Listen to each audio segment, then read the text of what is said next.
इस कहानी में हमें दिखाया जाता है कि एक जहरीला वायरस फैलने की वजह से पूरी दुनिया में सारे इंसान ज़ॉम्बी में बदल चुके हैं। लेकिन ये कोई आम ज़ॉम्बी नहीं, बल्कि ये इतने तेज हैं कि दौड़ते हुए हवाई जहाज को भी पकड़ सकते हैं। कुछ तो इतने चालाक हैं कि इंसानों से भी हटकर सोच सकते हैं, और कुछ ज़ॉम्बी कई किलोमीटर दूर अपने टारगेट को सूंघने की ताकत से ढूंढ सकते हैं। लेकिन इस खतरे से घिरी हुई दुनिया में अब सिर्फ 2 ही इंसान जिंदा बचे हैं। क्या ये दोनों सरवाइव कर पाएंगे या नहीं, जानते हैं आज की इस वीडियो में। कहानी की शुरुआत में हम एक लड़के को देखते हैं जो अपने कमरे में बैठकर टीवी पर कार्टून देख रहा होता है कि तभी अचानक टीवी का सिग्नल चला जाता है और स्क्रीन पर एक इमरजेंसी रिपोर्ट आने लगती है। ये खबर उस लड़के की मुस्कुराहट छीन लेती है। टीवी में बताया जाता है कि दुनिया भर में एक बहुत ही जहरीला वायरस फैल गया है, जिससे इन्फेक्टेड लोग कुछ मिनटों के अंदर भयानक ज़ॉम्बी जैसे बन जाते हैं। ये वायरस बहुत तेजी से फैलता है और पूरी दुनिया इस वायरस की चपेट में आ चुकी है। टीवी में बताया जाता है कि जो भी ये खबर सुन रहा है वो जल्दी से खुद के लिए कोई सेफ जगह देख ले। लड़का ये सब देख ही रहा होता है कि अचानक ऊपर के कमरे से अजीब तरह की आवाज आती है। वो आवाज सुनकर लड़के के गले में सांसें अटक जाती हैं। लड़का धीरे धीरे ऊपर जाकर देखता है तो पता चलता है कि ये उसकी बड़ी बहन का मजाक था।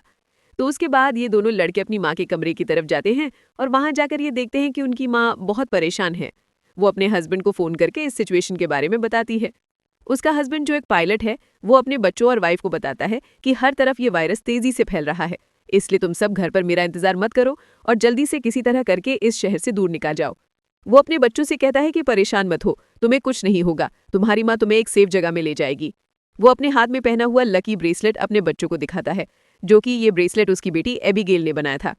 ये देखकर एबिगेल बहुत खुश हो जाती है। दूसरी तरफ उनकी माँ जल्दी जल्दी से सामान इकट्ठा कर रही होती है। तभी उन्हें बाहर से चिल्लाने की आवाजें सुनाई देने लगती हैं। इसलिए वो जल्दी से अपने दोनों बच्चों को लेकर घर से बाहर निकल आती है। जैसे ही वो कार में बैठने वाले होते हैं, अचानक एक ज़ॉम्बी उन बच्चों की माँ पर अटैक कर लेता है। डर के मारे एबिगेल जल्दी से कार के नीचे छुप जाती है और अपनी आंखों के सामने अपने छोटे भाई और माँ को ज़ॉम्बी के हाथों मरते हुए देखती है। वो ज़ॉम्बी उस छोटी बच्चे को देख नहीं पाता और वहां से चला जाता है।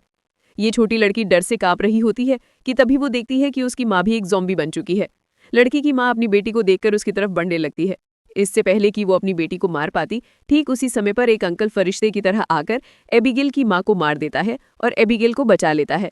थोड़ी देर बाद वो देखते हैं कि एबिगेल का छोटा भाई भी ज़ॉम्बी में कन्वर्ट हो रहा था।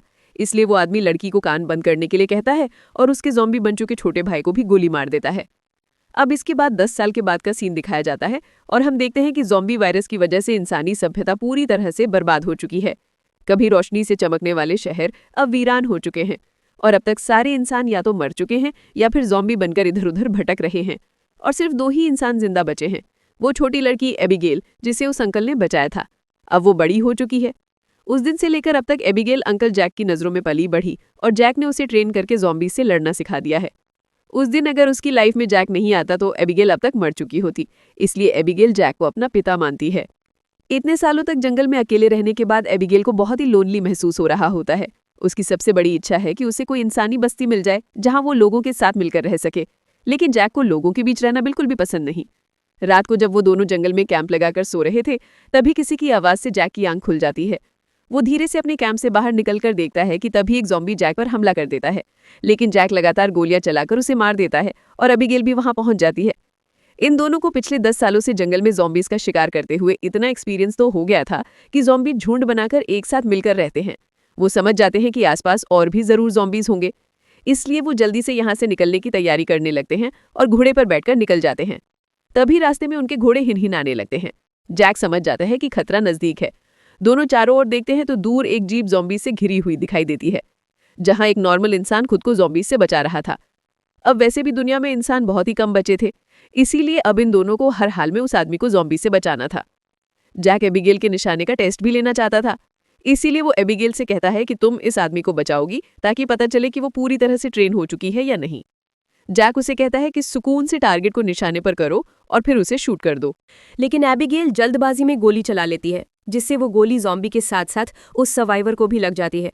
ये देखकर जैक एबिगेल पर काफी गुस्सा करता है, जिसके बाद वो दोनों इंसान के पास जाते हैं। वो देखते हैं कि ये आदमी अब बच नहीं सकता, इसलिए जैक उसे खुद ही मार देता है ताकि अगर उसे ज़ॉम्बी ने काटा हो तो वो दोबारा जिंदा ना हो जाए और हमारे लिए खतरा ना बने। उसके बाद वो दोनों उस मरे हुए आदमी की कार से ज़रूरत की सारी चीज़ें लेने लगते हैं। जैक मरे हुए आदमी के जूते ले लेता है और जैसे ही वो उन जूतों को पहनता है, तभी वहाँ मरे हुए आदमी के और साथी भी आ जाते हैं और बहुत सारे हथियारबंद लोग उन्हें घेर लेते हैं। एक बंदा जब मरे हुए इंसान के जूतों को जैक के पैरों में देखता है तो उन्हें शक होने लगता है कि उन्होंने सामान लूटने के लिए उनके साथी को मारा है। जब ये लोग जैसे ही इन दोनों को मारने लगते हैं तभी एक प्रेग्नेंट लेडी कार से उतरती है और अपने साथियों से इन दोनों को छोड़ने के लिए कहती है। तभी काला घोड़ा फिर से इन्हें वार्निंग देता है और अगले ही पल दूर जंगल से तेज आवाजें आने लगती हैं। बहुत सारे ज़ॉम्बीज़ तूफान की तरह चारों तरफ से उनकी ओर बढ़ने लगते हैं। वो लोग इतने तेज रफ्तार से आते हैं कि उन्हें भागने का मौका नहीं मिलता, इसलिए हथियार निकालकर वहीं मुकाबला करते हैं। यहाँ सबके पास हथियार तो थे मगर ज़ॉम्बीज़ की तादाद काफ़ी ज़्यादा थी, इसलिए वो एक एक करके ग्रुप के बहुत से लोगों को काट लेते हैं। बचे हुए लोगों के पास छुपने की कोई जगह नहीं होती और जल्द ही ये बहुत ही कम लोग बच जाते हैं। एक मजबूत आदमी बदकिस्मती से ज़ॉम्बी के काटने का शिकार हो जाता है, इसलिए वो खुद को गोली मारना चाहता है लेकिन उसके बंदूक में गोलियां खत्म हो जाती हैं। अब उन्हें पता चल चुका था कि वो उनसे लड़ नहीं पाएंगे, इसलिए एबिगेल प्रेग्नेंट लेडी को लेकर गाड़ी में बैठाती है। गाड़ी में प्रेग्नेंट लेडी का हस्बैंड भी बैठा होता है और जैक गाड़ी स्टार्ट करके जल्दी से वहां से निकल जाते हैं। पूरे ग्रुप में अब ये सिर्फ 4 लोग ही बचे थे, बाकी सभी ज़ॉम्बीज़ के शिकार हो चुके थे। एक काले चेहरे वाला ज़ॉम्बी अपने साथियों को मरा हुआ देखकर बहुत ज़्यादा गुस्सा हो जाता है। उधर ये चारों ज़ॉम्बीज़ से जान छुड़ाकर गाड़ी में सफ़र कर रहे होते हैं। रास्ते में जैक पीछे बैठी लेडी से पूछता है कि तुम हो कौन और यहाँ क्या कर रहे थे। पूछने पर पता चलता है कि ये बचे हुए लोग शिप टाउन नाम की जगह पर जाना चाहते थे जहाँ पर सेफली इंसान रहते हैं। वहाँ ज़रूरत की तमाम फैसिलिटीज़ हैं और हम सब वहाँ जाकर एक नॉर्मल ज़िंदगी गुजारना चाहते थे। ये सुनकर एबिगेल बहुत खुश होती है क्योंकि यही तो वो जगह है जहाँ वो हमेशा से जाना चाहती थी। जिस पर जैक ने कहा कि यहाँ पर कोई भी ऐसी कॉलोनी वगैरह नहीं है, मैं पिछले 10 सालों से यहाँ वहाँ भटक रहा हूँ, मुझे तो कोई ऐसी कॉलोनी नहीं दिखाई दी। तभी अचानक बीच रास्ते में उनकी गाड़ी खराब हो जाती है। इस दौरान प्रेग्नेंट लेडी का हस्बैंड बाहर निकलता है जिसका नाम डेविड है। वो उनसे कहता है कि मैं एक मैकेनिक हूँ और मैं इसे ठीक कर सकता हूँ, लेकिन औजार न होने की वजह से गाड़ी ठीक नहीं हो पाती, इसीलिए ये लोग गाड़ी को यहीं पर छोड़कर पैदल सफर करने लगते हैं। कई किलोमीटर सफर करने के बाद वो लोग एक वीरान सोसाइटी में पहुंच जाते हैं। यहाँ ऊंची इमारतें अभी भी खड़ी हैं लेकिन हर तरफ मौत की शांति छाई हुई है। ये लोग सबसे पहले इस जगह की अच्छी तरह से जांच भी करते हैं। जब उन्हें कोई खतरा महसूस नहीं होता तो ये लोग रात यहाँ गुजारने का फैसला करते हैं। रात को वो लोग आग जलाकर खाना पकाते हैं। एबिगेल शिप टाउन नाम के उस जगह पर जाने के लिए बहुत बेताब थी। वो उस प्रेग्नेंट औरत से उस जगह के बारे में बातचीत करने लगती है। प्रेग्नेंट औरत उसे बताती है कि हमारा पहले से उस शिप टाउन में रहने वाले लोगों के साथ रेडियो पर कांटेक्ट हो चुका है। वो एक बहुत ही खूबसूरत जगह है जहां हम आज़ादी से रह सकते हैं। ये बातें सुनकर एबिगेल की आंखों में चमक उठी। दूसरी तरफ जैक बाहर चारों ओर जाल बिछा देता है ताकि अगर वो लोग सो भी जाएं तो खतरा करीब होने पर फौरन पता चले। जैक अंदर आकर एक मैप निकालता है और सबको समझाता है कि वो मैगन और डेविड को कुछ दूर तक पहुंचाएगा और उसके बाद दोनों अलग अलग रास्ते पर चले जाएंगे। लेकिन एबिगेल जैक के इस फैसले से खुश नहीं थी। वो जैक के पास जाकर उससे बहस करती है कि डेविड अपनी प्रेग्नेंट वाइफ को उस जगह तक सेफली नहीं पहुंचा पाएगा, इसलिए हमें उनके साथ चलना चाहिए। जैक कहता है हमें समझदारी से काम लेना चाहिए। देखो, जहां लोग ज्यादा होते हैं वहां पर खतरा भी ज्यादा होता है। लेकिन एबिगेल जैक के इस फैसले से नाराज होकर चली जाती है। हालांकि उन्हें ये नहीं पता होता है कि वो काले चेहरे वाला ज़ॉम्बी उनकी गाड़ी को सूंघते हुए वहां तक पहुंच चुका है। अगली सुबह एबिगेल छत पर बैठकर अपने बचपन की फोटो देख रही होती है कि अचानक नीचे पेड़ों से सरसराहट की आवाज आती है। वो समझ जाती है कि ज़ॉम्बी अंदर आ गए हैं और सबको वार्निंग देने के लिए नीचे दौड़कर जाती है कि तभी रास्ते में एक ज़ॉम्बी भी उसके पीछे लग जाता है। एबिगेल खुद को बचाते हुए ऊपर सीढ़ियों पर चढ़ने लगती है और पीछा करने वाले ज़ॉम्बी को झटका देते हुए नीचे गिरा देती है। लेकिन इस चक्कर में उसका बैलेंस बिगड़ जाता है जिससे वो भी नीचे गिरने वाली होती है, लेकिन तभी जैक ने वक्त पर आकर उसे बचा लिया। थोड़ी देर बाद काले चेहरे वाला ज़ॉम्बी अपने साथियों के साथ वहां पहुंच जाता है क्योंकि उसे पता चल जाता है कि उनका साथी कहां पर मरा है। लेकिन वो पहले से बिछाई गई जाल में फंस जाते हैं जिसमें काफी सारे ज़ॉम्बी मारे जाते हैं। जैक धमाके की आवाज सुनकर समझ जाता है कि ज़ॉम्बी का झुंड उस जगह तक पहुंच गया है जहां हम कल रात ठहरे थे और ज़ॉम्बी अभी तक उनका पीछा कर रहे हैं।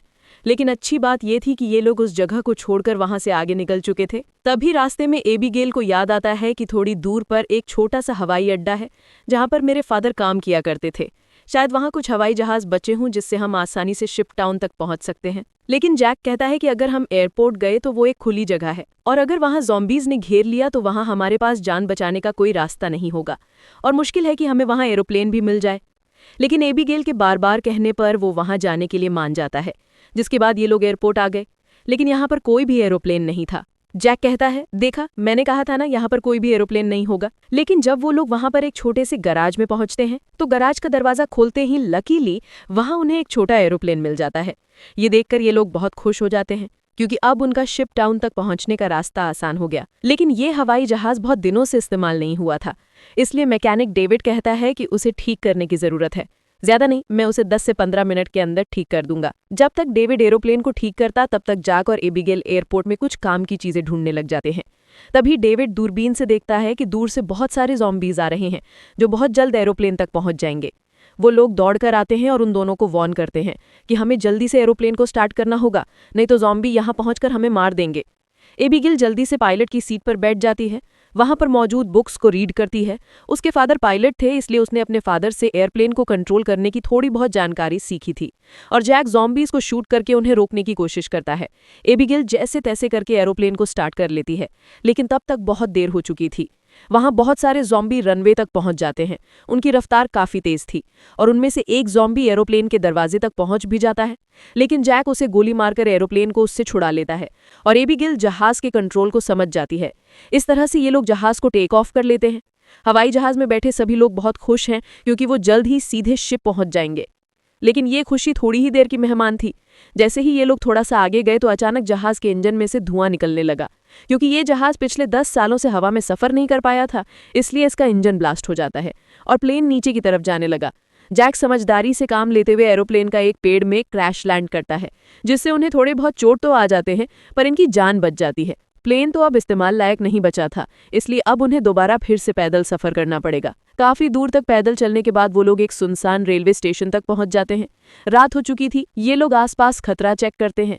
जब उन्हें कोई भी ज़ॉम्बी नजर नहीं आता तो ये लोग यहीं पर रात गुजारने का फैसला कर लेते हैं। वो लोग मैप पर अपना लोकेशन देखते हैं, जिससे उन्हें पता चलता है कि अब ये लोग शिप टाउन से सिर्फ 2 दिन की दूरी पर है। यहाँ वो प्रेग्नेंट लेडी जैक के पास आती है और जैक का शुक्रिया अदा करती है। वो जैक से कहती है कि अगर तुम ना होते तो हम कभी भी यहाँ तक नहीं पहुंच पाते। ये सुनते हुए जैक को भी मैगन से हमदर्दी होने लगी। वो उसे अपनी स्टोरी सुनाता है कि आज से 10 साल पहले जब ये ज़ॉम्बी वायरस शुरू हुआ था तो उसे सबसे पहले अपनी पत्नी को जान से मारना पड़ा था, क्योंकि वो उसे काटने आ रही थी। इसीलिए तब से लेकर आज तक उसके अंदर का इंसान कहीं मर सा गया है। अब इस दुनिया में सिर्फ उसके पास एबिगेल ही है, जिसे वो हर एक कीमत पर जिंदा रखेगा। और जैक मैगन से ये भी कहता है कि अब उसका इरादा बदल चुका है। मैं अब सबसे पहले तुम्हें शिप टाउन तक पहुंचाऊंगा, जिसे सुनकर मैगन बहुत खुश हो जाती है। दूसरी तरफ हम देखते हैं कि मैगन का हस्बैंड डेविड अपने सर पर गन रखकर खुद को मारने की कोशिश करता है। दरअसल उसके पैर में एक ज़ॉम्बी ने काट लिया था, लेकिन अभी तक डेविड ज़ॉम्बी नहीं बना था, क्योंकि वो घाव बहुत ही छोटी है। इसीलिए उसके ज़ॉम्बी बनने की रफ्तार काफी स्लो चल रही थी। अब उसने फैसला किया कि वो अपनी पत्नी मैगन को इस शिप टाउन तक पहुंचाकर खुद को उससे दूर कर लेगा। अगली सुबह ये चारों फिर से अपना सफर जारी रखते हैं। तब रास्ते में जैक को डेविड की हरकतें कुछ अजीब लगने लगती हैं। जैक समझ गया कि ये इन्फेक्टेड है, इसीलिए वो उसे पकड़कर एक खाली जगह में ले जाता है जहां उसकी वाइफ और एबिगेल नजर नहीं आती। वो डेविड की पैंट को ऊपर करता है और उसे ज़ॉम्बी का काटा हुआ निशान नजर आ जाता है। अब जैक को ये बात कंफर्म हो चुकी थी कि डेविड जल्द ज़ॉम्बी बनने वाला है। जैक उससे कहता है कि बताओ तुम खुद से मरना पसंद करोगे या फिर मैं मारूं। डेविड कहता है मैं किसी को नुकसान नहीं पहुंचाऊंगा, और अगर ऐसी नौबत आ भी गई तो मैं खुद को ही मार दूंगा। इसीलिए वो डेविड को छोड़ देता है। चलते चलते रात हो जाती है और आगे उन्हें एक घर दिखाई देता है। जैक बंदूक तानकर आगे बढ़ने लगता है। तभी अचानक एक तेज लाइट चमकती है और उन्हें स्पीकर के जरिए से कहा जाता है कि अपनी वेपन्स नीचे रख दो, वरना गोलियों से छलनी कर दिया जाओगे। अब उन्हें पता चल जाता है कि अंदर कोई इंसान ही है। एबिगेल आगे बढ़ती है और कहती है कि हमारा यहाँ आने का मकसद किसी को नुकसान पहुंचाना बिल्कुल भी नहीं है, बस हमें मदद चाहिए। तभी उस घर का मालिक बाहर आता है। वो कहता है कि तुम लोगों को यहाँ ढेर सारा खाना और रात गुजारने दिया जाएगा, मगर एक शर्त पर, तुम सबको अपनी बंदूकें बाहर ही छोड़नी होंगी। जब ये लोग अपने वेपन्स बाहर छोड़ देते हैं तो वो आदमी उन्हें घर के अंदर ले जाता है। ये आदमी सबको घर के अंदर वेलकम करते हुए बताता है कि मैं एक साइंटिस्ट हूँ, मैं यहाँ पर अकेला रहता हूँ। अगर मैं चाहता तो यहाँ से जा सकता था, लेकिन ऐसी जगहों पर मुझे रिसर्च करने में आसानी होती है। यहाँ वो इन सबको बहुत अच्छा खाना देता है, जिसे वो सब देखकर हैरान रह जाते हैं, क्योंकि ऐसा खाना उन्होंने काफी लंबे अरसे से नहीं खाया था। वो लोग खाने पर टूट पड़ते हैं। खाना खाने के बाद वो साइंटिस्ट इन लोगों के लिए ड्रिंक्स भी लाता है। वो सब बहुत खुश थे, क्योंकि इतने दिनों बाद सबको आराम से बैठकर बातें करने का मौका मिलता है। लेकिन साइंटिस्ट की बातें सुनते हुए उन्हें कुछ अजीब लगता है। साइंटिस्ट कहता है कि देखो, ये जो वायरस फैला है वैसे तो ये बहुत बुरी चीज़ है, लेकिन दूसरी तरफ इससे इंसान अपग्रेड भी हुए हैं। जैसे कि एक कमज़ोर इंसान खत्म हो जाएंगे और जो ताकतवर होगा वो ज़ॉम्बी बनकर जिंदा रहेगा। वो कहता है कि ज़ॉम्बी सिर्फ खाने के लिए जीते हैं, ना कि तरक्की के लिए, इसलिए ज़ॉम्बीज़ को दुनिया पर राज करना चाहिए। ये सुनकर उन चारों को बहुत ही अजीब लगने लगता है। तभी डेविड को अपनी तबीयत ज़्यादा खराब लगती है और वो बाथरूम में जाता है। बाथरूम जाकर वो शीशे में देखता है कि उसके बॉडी में वायरस पूरी तरह से फैल चुका होता है। जब डेविड वापस हॉल में आता है तो देखता है कि जैक और बाकी लोग बेहोश पड़े हैं। दरअसल साइंटिस्ट ने शराब में बेहोशी की दवा मिला दी थी। ये देखकर डेविड साइंटिस्ट पर हमला करने लगता है कि तभी साइंटिस्ट अपने हाथ में पकड़े हुए एक डिवाइस का बटन दबा देता है। डेविड को अचानक बहुत कमजोरी महसूस होती है और वो जमीन पर गिर जाता है। साइंटिस्ट कहता है कि इस डिवाइस को मैंने सालों की मेहनत के बाद बनाया है, जिससे मैं दुनिया के किसी भी कोने में जा सकता हूँ और इस डिवाइस की मदद से ज़ॉम्बीज़ मेरा कुछ भी नहीं बिगाड़ सकते। साइंटिस्ट ने एक ऐसा डिवाइस बना लिया था जिससे वो ज़ॉम्बीज़ को कंट्रोल कर सकता था, यानी कि अब वो पूरी दुनिया का राजा बनकर सबको अपने इशारों पर नचवाएगा। उसके बाद डेविड बेहोश हो जाता है और जब डेविड को दोबारा होश आता है तो वो देखता है कि उसे और उसके साथियों को बांध दिया गया है और अब साइंटिस्ट उन चारों पर एक्सपेरिमेंट करने वाला है। ये सब करने के बाद साइंटिस्ट कहता है कि क्या तुम लोग मेरी वाइफ से मिलना चाहोगे। उसके बाद हम साइंटिस्ट की वाइफ को देखते हैं जो कि एक ज़ॉम्बी थी और साइंटिस्ट ने उसे पिंजरे में बंद कर रखा था और वो इंसानों को पकड़कर उसे खिलाता था। ये डिवाइस भी साइंटिस्ट ने अपनी बीवी पर एक्सपेरिमेंट करके बनाई थी। साइंटिस्ट जब पिंजरे का दरवाजा खोलता है तो उसकी वाइफ सबसे पहले उसी पर अटैक करने लगती है, लेकिन साइंटिस्ट उसे कंट्रोल करके उन चारों की तरफ भेज देता है। वो जैक पर हमला कर देती है, लेकिन वो उसे लात मारकर पीछे धकेल देता है। लेकिन तभी डेविड वायरस की ताकत से रस्सी तोड़ देता है और अपने बाकी साथियों को भी छुड़ा देता है। घर का मालिक खतरा भांपकर तुरंत भाग जाता है। उसके बाद वो चारों भी अपना सामान लेकर जल्दी से बाहर निकल आते हैं। लकीली बाहर उन्हें साइंटिस्ट की गाड़ी मिलती है और ये चारों उसी में बैठकर जंगल की तरफ निकल जाते हैं। लेकिन साइंटिस्ट हार नहीं मानने वाला था। वो अपने डिवाइस के जरिए ज़ॉम्बी के झुंड को कंट्रोल करके उनका पीछा करवाता है। जैक गाड़ी की स्पीड को बढ़ाकर ज़ॉम्बीज को काफी पीछे छोड़ देता है, लेकिन आगे का रास्ता बंद था। अब उनके पास पैदल जाने के अलावा और कोई चारा नहीं है।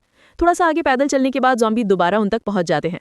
डेविड जान जाता है कि उसके पास ज्यादा वक्त नहीं है, वो कुछ ही देर बाद ज़ॉम्बी बन जाएगा, इसलिए वो उन लोगों से आगे बढ़ने को कहता है और खुद पीछे रहकर ज़ॉम्बी को रोकने का फैसला करता है। लेकिन उसकी वाइफ उसे जाने नहीं देना चाहती थी, जिस पर डेविड कहता है कि तुम्हें हमारे बच्चे के लिए जिंदा रहना होगा और ये सब मैं अपने आने वाले बच्चे के लिए कर रहा हूँ। उसके बाद डेविड ज़ॉम्बी से लड़ पड़ा और बड़ी बहादुरी से उनका सामना करने लगा। काफी देर तक वो ज़ॉम्बीज को रोक लेता है और उसके साथी ज़ॉम्बी से काफी दूर चले जाते हैं, लेकिन तभी एक ज़ॉम्बी आकर डेविड को मार देता है। जैक मैगन को गोद में लेकर आगे की तरफ बढ़ता है और फाइनली ये लोग उस जगह तक पहुंच जाते हैं जहां पर इंसानों की बस्ती थी। एबिगेल मदद मांगने के लिए चिल्लाने लगती है क्योंकि उनके पीछे बहुत सारे ज़ॉम्बी थे।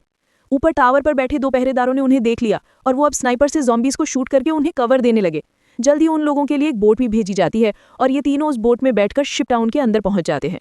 काले चेहरे वाला ज़ॉम्बी अपने साथियों को आगे बढ़ने से रोकता है क्योंकि आगे पानी का रास्ता है और वो उसे पार नहीं कर सकते थे। दूसरी तरफ मैगन की डिलीवरी होने वाली थी और उसे तुरंत इलाज की जरूरत थी। अच्छी बात यह है कि यहाँ डॉक्टर और हॉस्पिटल की फैसिलिटी भी मौजूद थी। अगली सुबह हम देखते हैं कि इस जगह को कई बड़े जहाज़ों से जोड़कर एक टाउन बना दिया गया है जिसके चारों तरफ पानी है। जैक एबिगेल से कहता है कि अब हमें यहाँ से चलना चाहिए, लेकिन एबिगेल ने यहीं रहने का फैसला कर लिया है। उसे लोगों के बीच रहने में बहुत मजा आ रहा है। इसी बात पर दोनों में झगड़ा होता है। तभी एक डॉक्टर आती है और बताती है कि मैगन ने एक बेटी को जन्म दिया है, लेकिन खून ज्यादा बहने की वजह से वो शायद ज्यादा दिन जी नहीं पाएगी। ये सुनकर जैक का मन उदास हो जाता है। वो जल्दी से हॉस्पिटल के कमरे में जाता है।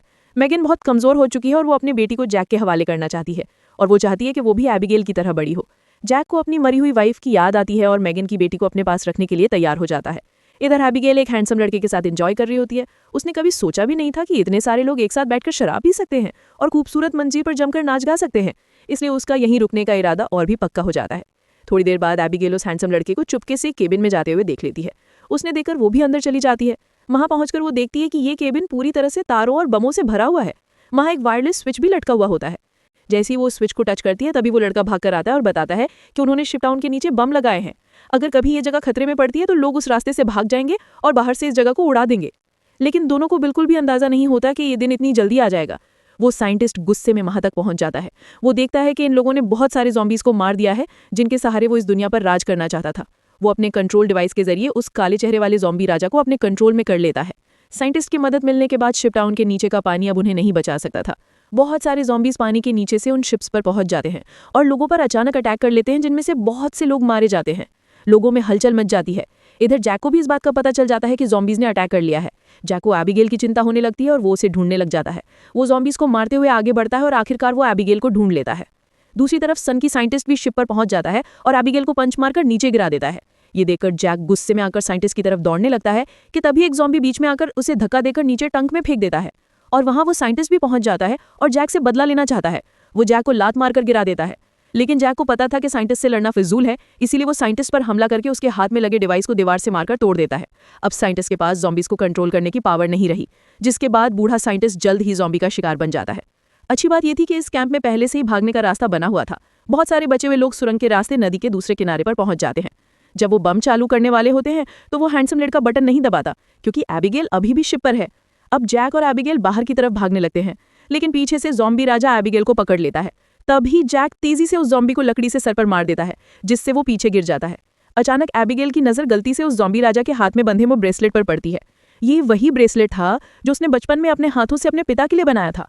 वो समझ जाती है कि ये ज़ॉम्बी उसके पिता हैं, लेकिन अब वो इंसान नहीं बल्कि ज़ॉम्बी बन चुका था।